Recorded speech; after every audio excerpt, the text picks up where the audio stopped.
پانی اتنا زیادہ ہو گیا کہ اس سے تمام شہر، بستیاں، انسان اور جانور غرق ہو گئے، یہاں تک کہ پانی بلند پہاڑوں سے بھی اونچا ہو گیا، اور اتنے بلند پانی پر یہ کشتی نوح علیہ السلام اور ان کے ساتھیوں کو اپنے دامن میں سمیٹے اللہ کے حکم سے اور اس کی حفاظت میں پہاڑ کی طرح رواں دواں تھی، ورنہ اتنے طوفانی پانی میں کشتی کی حیثیت ہی کیا ہوتی ہے۔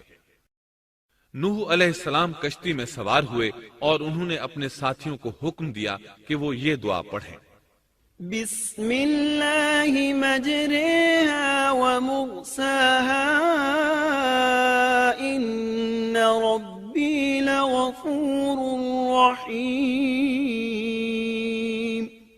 اللہ ہی کے نام سے اس کشتی کا چلنا اور ٹھہرنا ہے، یقیناً میرا پالنے والا بڑی بخشش اور رحم والا ہے۔ یہی اللہ کا حکم آپ کو تھا کہ جب تم اور تمہارے ساتھی ٹھیک طرح بیٹھ جاؤ تو کہنا: الحمد للہ الذی نجانا من القوم الظالمین وقل رب انزلنی منزلا مبارکا وانت خیر المنزلین۔ سب تعریف اللہ ہی کے لیے ہے جس نے ہمیں ظالم لوگوں سے نجات عطا فرمائی، اور کہنا کہ اے میرے رب مجھے بابرکت اتارنا اور تو ہی بہتر اتارنے والا ہے۔ اللہ تعالیٰ نوح علیہ السلام کو نصیحت کر رہے ہیں کہ اللہ آپ کو اور آپ کے اہل کو نجات عطا فرمائیں گے۔ کشتی میں نوح علیہ السلام کے کافر بیٹے کے علاوہ تمام گھر والے سوار تھے۔ آپ کے کافر بیٹے کا نام کنعان تھا، وہ ایک طرف کھڑا تھا۔ نوح علیہ السلام نے اسے پکارا: میرے بیٹے اس کشتی میں آ جا اور کافروں کا ساتھی نہ بن، لیکن اس بدبخت نے کہا: میں ابھی کسی پہاڑ کی چوٹی پر پناہ لے لوں گا جو مجھے اس پانی سے بچائے گی۔ نوح علیہ السلام نے کہا: آج اللہ کے حکم سے کوئی بچانے والا نہیں مگر وہی جس پر اللہ رحم کرے۔ باپ اور بیٹے کے درمیان یہ گفتگو جاری تھی کہ ایک طوفانی موج نے اسے اپنی زد میں لے لیا اور اسے غرق کر دیا۔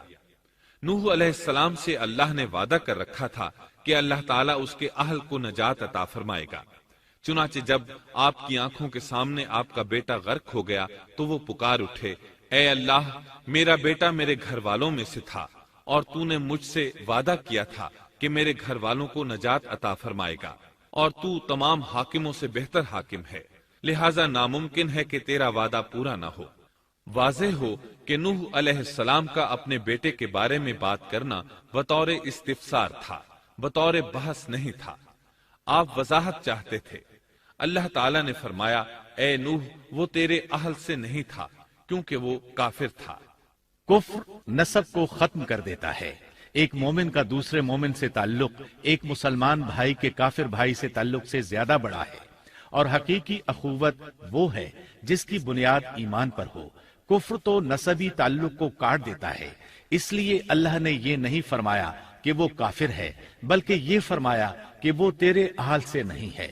ہمارے لیے بھی یہی حکم ہے، کسی مومن کا کافر کے ساتھ رشتہ نہیں ہو سکتا۔ اس کے ساتھ اللہ نے نوح علیہ السلام کو نصیحت فرمائی کہ آپ ہرگز وہ چیز نہ مانگیں جس کا آپ کو مطلقاً علم ہی نہ ہو، اور ہم آپ کو نصیحت کرتے ہیں کہ جاہلوں میں اپنا شمار کرانے سے باز رہیں۔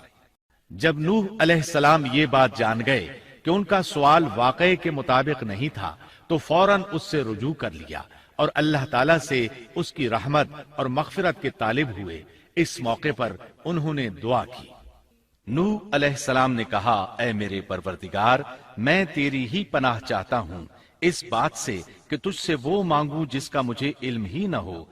اگر تو مجھے نہ بخشے گا اور تو مجھ پر رحم نہیں کرے گا تو میں خرابی والوں میں ہو جاؤں گا۔ کشتی نوح علیہ السلام اور ان کے ساتھیوں کو لیے پانی کی موجوں پر بلند ہو رہی تھی، اور زمین پر موجود ہر چیز، انسان، حیوانات، چوپائے، پرندے غرق ہو چکے تھے۔ ان میں کوئی بھی باقی نہیں بچا تھا۔ اگر کوئی زندہ بچا تھا تو کشتی والے۔ ابن عباس رضی اللہ عنہما سے روایت ہے کہ نوح علیہ السلام اور ان کے ساتھی 6 ماہ کشتی میں رہے اور بعض روایات میں یہ بھی ہے کہ وہ محرم کی 10 تاریخ کو کشتی سے نیچے اترے۔ آخر اللہ کے حکم سے طوفان رک گیا۔ اللہ نے زمین کو حکم دیا کہ وہ تمام پانی کو نگل جائے۔ زمین نے سارا پانی نگل لیا، زمین خشک ہو گئی۔ اللہ تعالیٰ سورہ ہود آیت 44 میں فرماتے ہیں، اور فرما دیا گیا کہ اے زمین اپنے پانی کو نگل جا، اور اے آسمان بس کر تھم جا۔ اسی وقت پانی سکھا دیا گیا اور کام پورا کر دیا گیا، اور کشتی جودی نامی پہاڑ پر جا ٹھہری، اور فرما دیا گیا کہ ظالم لوگ اللہ کی رحمت سے دور ہیں۔ کشتی جودی پہاڑ پر جا کر ٹھہر گئی۔ اب انہیں حکم ہوا کہ سلامتی کے ساتھ کشتی سے اتر آئے۔ آپ پر بھی برکت نازل ہوگی، اور ان قوموں پر بھی جو آئندہ آپ کی نسل سے پیدا ہوں گی، اور آپ کی نسل میں سے کچھ لوگ ایسے بھی ہوں گے جنہیں ہم فائدہ تو ضرور پہنچائیں گے، پھر انہیں ہماری طرف سے دردناک عذاب پہنچے گا۔ بہت سی روایات میں یہ بات مذکور ہے کہ نوح علیہ السلام ایک لمبی مدت یعنی 6 ماہ کشتی میں طوفان تھم جانے کا انتظار کرتے رہے۔ آپ نے طوفان کے حالات معلوم کرنے کے لیے ایک کبوتر بھیجا جو واپس آ گیا۔ اسے پاؤں رکھنے کو جگہ نہ ملی۔ اسے دوبارہ بھیجا گیا تو وہ پھر واپس آ گیا۔ چند دن بعد اسے پھر بھیجا گیا تو وہ اپنی چونچ میں زیتون کی ایک ٹہنی لیے ہوئے تھا۔ اس سے نوح علیہ السلام نے معلوم کر لیا کہ پانی زمین سے کچھ ہی اونچا رہ گیا ہے اور درخت وغیرہ اگ چکے ہیں۔ کچھ دن بعد اسے پھر بھیجا گیا۔ اس مرتبہ وہ واپس لوٹا تو اس کے پاؤں خاک آلود تھے۔ نوح علیہ السلام نے سمجھ لیا کہ طوفان رک گیا اور زمین خشک ہو چکی ہے۔ سیرت کی کتب میں یہ واقعہ موجود ہے۔ اسی کی بنیاد پر سیرت نگاروں کا کہنا ہے کہ کبوتر کا آنا سلامتی کی علامت تھا، اور اس کی چونچ میں زیتون کی ٹہنی نوح علیہ السلام کی بادشاہت کی طرف اشارہ تھا۔ اس طرح نوح علیہ السلام زمین پر اتر آئے۔ اس وقت اولاد آدم میں سے کوئی انسان سوائے ان لوگوں کے زندہ نہیں بچا تھا۔ جزیرہ عرب، فلسطین اور ان کے ارد گرد کا علاقہ غرق ہونے سے محفوظ رہا۔ ان کے علاوہ تمام زمین غرق ہوئی تھی۔ سب کے سب طوفان کی نظر ہو گئے۔ صرف نوح علیہ السلام سے اولاد پیدا ہوئی، اور زمین میں ان کی اولاد کے علاوہ اور کسی کی نسل باقی نہ رہی۔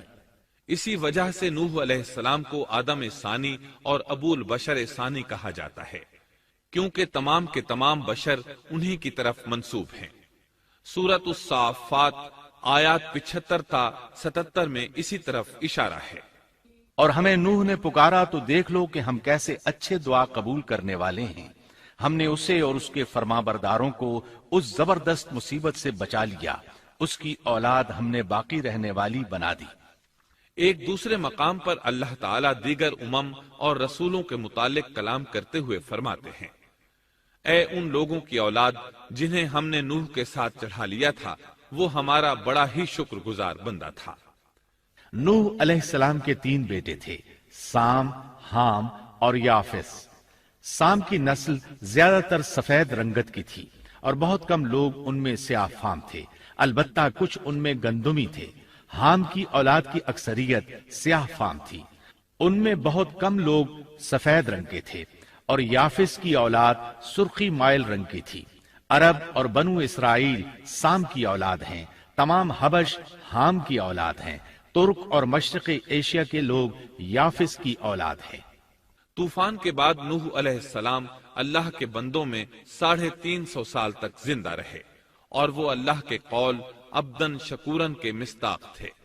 پھر نوح علیہ السلام فوت ہو گئے۔ راجح ترین روایات کے مطابق آپ مکہ میں دفن ہوئے۔ ایک دوسری روایت کے مطابق آپ لبنان میں دفن ہوئے۔